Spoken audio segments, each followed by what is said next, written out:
সকাল আমার প্রিয় পরিবার, তোমরা সকলে কেমন আছো?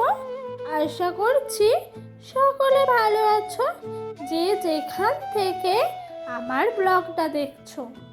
তো বন্ধুরা, আজকে ব্লগটা শুরু করেছি ঠিক সকাল 7টা থেকে। ঘুমের থেকে উঠেই চা আর বিস্কুট নিয়ে নিলাম, মা চা করে রেখেছিল। তারপর ভাবলাম বিছানা একটু গুছিয়ে নিই। আর দেখো, বিছানা গোছানোর সময় ডোডো কেমন দুষ্টুমি করছিল আর বলছিল মাম্মাম মাম্মাম, মানে কি বলছিল জানো? ওই শিকলটা দিয়ে না আমি পুতুলটার গলায় একবার বেঁধে রেখেছিলাম, আমাকে শুধু বলছে ওই রকম করতে। সেই জন্য ও আমার সাথেই আজকে ঘুরঘুর করছে। তারপর দেখেছো এই ঘরটায় কি সুন্দর ও একা একা খেলাধুলা করছে, কারণ ওর সাথে যারা খেলে না তারা সবাই স্কুলে গেছে, ওর মিমিরা। সেই কারণে ও একা একাই সুন্দরভাবে খেলা করছে। ও যেন তো সব কিছুতেই অভ্যস্ত। ওকে যদি একভাবে রাখতে চায় ও একভাবেই থাকে, আবার যদি ও সবার সাথে থাকে সবার সাথেই থাকে। এরকমটা নয় যে ওদের ছাড়া ও থাকতে পারবে না। এরকম তো প্রত্যেকটা মেয়েই বলো, এই আমার ছেলের মতো আমার মনে হয় সব মেয়েদেরই জীবনটা এরকম। মেয়েরা হচ্ছে তরলের মতো, জানো, যে পাত্রে রাখা হয় সেই পাত্রেরই মেয়েরা আকার ধারণ করে।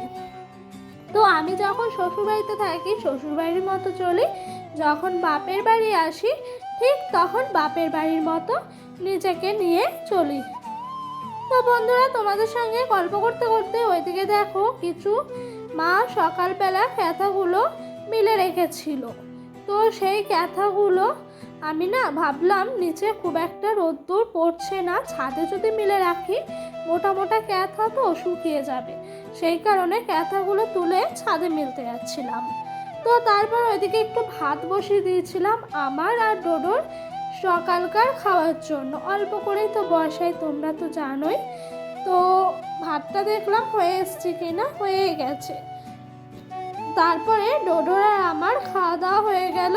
ভাবলাম বাসনগুলো নিয়ে এসে কলের পাড়ে মেজে নিই।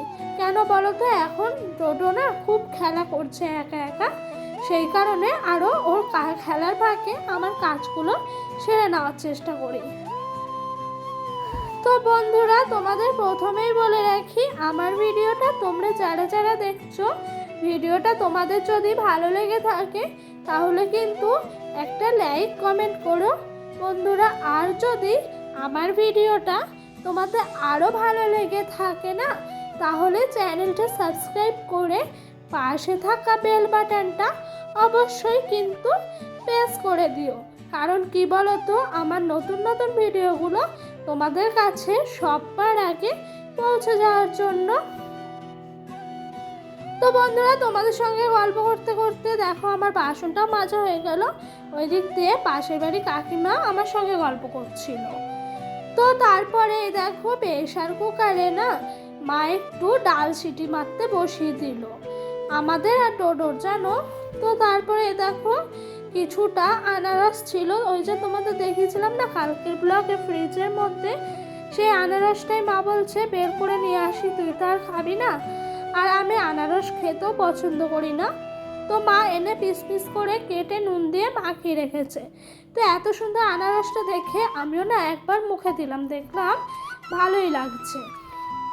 তো তারপর আজকে জানো তো নর্মাল রান্না করতে বলেছি, কারণ কি বেশি রিচ খাওয়া দাওয়া আমার একটুও ভালো লাগে না। সেই জন্য কিছু কুমড়ো ছিল, তো মাকে বললাম কুমড়োটা একটু পিস পিস করে ভাজা করো। কারণ কি জানো তো, আমি যত না ভালোবাসি আমার ছেলে ডোডো, ও কিন্তু খুব ভালোবাসে এই কুমড়ো ভাজা খেতে। তো আজকে কুমড়ো ভাজাটা বেশিরভাগ কিন্তু ডোডো শুধু শুধু ঘুরে ঘুরে গরম গরম খেয়েছে। আর আমারও ভালো লাগে ও যেটা ভালোবাসে সেটাই খাওয়াতে। আর জানো তো আলু ভাজাও কিন্তু ও খেতে খুব ভালোবাসে। তাই মাকে বললাম একটু নর্মাল রান্না করতে। তো আজকে রান্না বেশি কিছু হবে না গো, আজকে যে ডাল তারপর কুমড়ো ভাজা এগুলোই হবে। তো তোমাদের অনেকের মনের মধ্যে এটা ধারণা থাকতেই পারে যে এতদিন ধরে আমি শ্বশুরবাড়ি ছেড়ে বাপের বাড়িতে কেন পড়ে আছি। তো এটা কোনো কারণই না গো, আমি যখনই আসি তখনই আমি 20 দিনের পর যাই। হয়তো 22 দিন 24 দিন মানে 1 মাসের পর 20 দিন থেকে 1 মাসের মধ্যে আমি শ্বশুরবাড়ি যাই। আমি আসি অনেক দিন পর পর, সেই জন্য আমার থাকাটাও হয় একটু বেশি বেশি করে। তো বন্ধুরা, তোমাদের সঙ্গে গল্প করতে করতে দেখো ক্যাথাগুলো সব মা ছাদের থেকে তুলে আনলো, এনে বললো একটু ভাঁজ করে রাখ, ডোডো ঘুমোচ্ছে, এই ফাঁকে কাজগুলো সেরে নে। কাজ বলতে কি এই গোছানো এইসবের কথাই। তো পরিপাটি করে আমিও একটু রাখতে ভালোবাসি, ক্যাথাগুলো ভাঁজ করলাম। আর বন্ধুরা, তোমরা এরকমভাবে কে কে কুমড়োর বুক ভাজা খেয়েছো একটু বলো তো। এগুলো তো সবাই ফেলেই দেয়, কিন্তু আমরা পেঁয়াজ লঙ্কা দিয়ে তেলের ওপরে ভেজে খাই। এটা খেতে কিন্তু সত্যি খুব অসাধারণ লাগে গো। তোমরা কে কে এই রান্নাটা করে খাও, আর কে কে খাও না সেটাও আমাকে কমেন্ট বক্সে কমেন্ট করে জানিও। তো এই ভাজাটা খেতে আমার কিন্তু অসম্ভব প্রকারের ভালো লাগে। তো বন্ধুরা, তোমরা যারা যারা আমার ভিডিওটা এখনো অবধি স্কিপ করে দেখছো না, অনেক ভালোবাসা রইল গো তোমাদেরকে। তারপরে বন্ধুরা, একেবারে দুপুরের খাবার নিয়ে চলে এসেছি এইদিকে। এই দেখো কুমড়োর যে ভুতিটা ভাজা করেছি না, ওই ভুতিটা। আর এই দেখো এখানে তোমাদেরকে তো আগেই বলে দিয়েছি আমি, কুমড়ো ভাজাটা পিস পিস করাতে ডোডো আমার এত ভালো লেগেছে, দুজন মিলেই সব শেষ করে ফেলেছি। তো এখন আছে 3-4 পিস মতো, এগুলোই খাবো দুপুরে। আর একটু আলু ভাজা মা করে নিয়েছিল, আলু ভাজাটা আছে। আর বন্ধুরা, এই দেখো এদিকে আমড়া দিয়ে মা টকের ডাল করেছে। এই আমড়া দিয়ে টকের ডালও কিন্তু আমার খুব ফেভারিট, সেই জন্য আরও মাকে বললাম এরকমভাবে একটু করতে।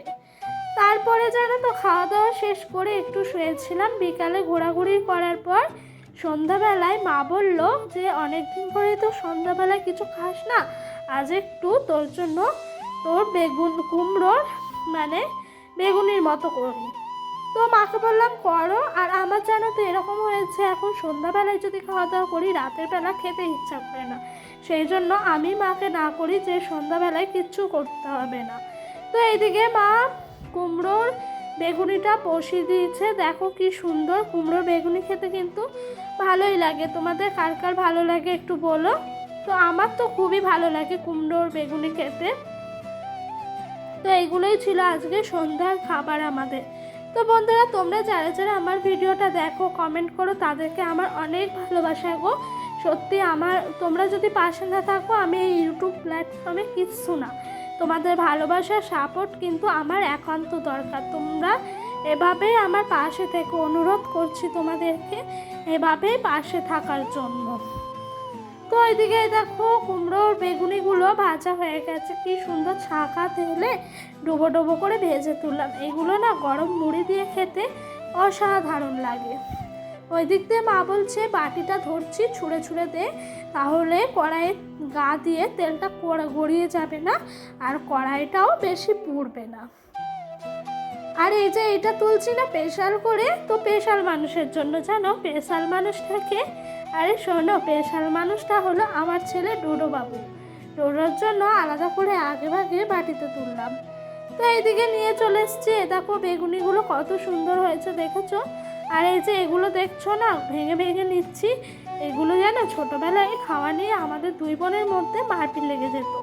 ও আমি দিদিকে দিতাম না, দিদি আমাকে দিত না। তো লাস্ট অব্দি যুদ্ধজয়ী আমিই হতাম, কারণ আমি বাড়ির ছোট মেয়ে। সব সময় খালি দিদিকে বলা হতো ও ছোটো না, ওকে দিই। তো বন্ধুরা, আজকের ভিডিওটা এই পর্যন্ত।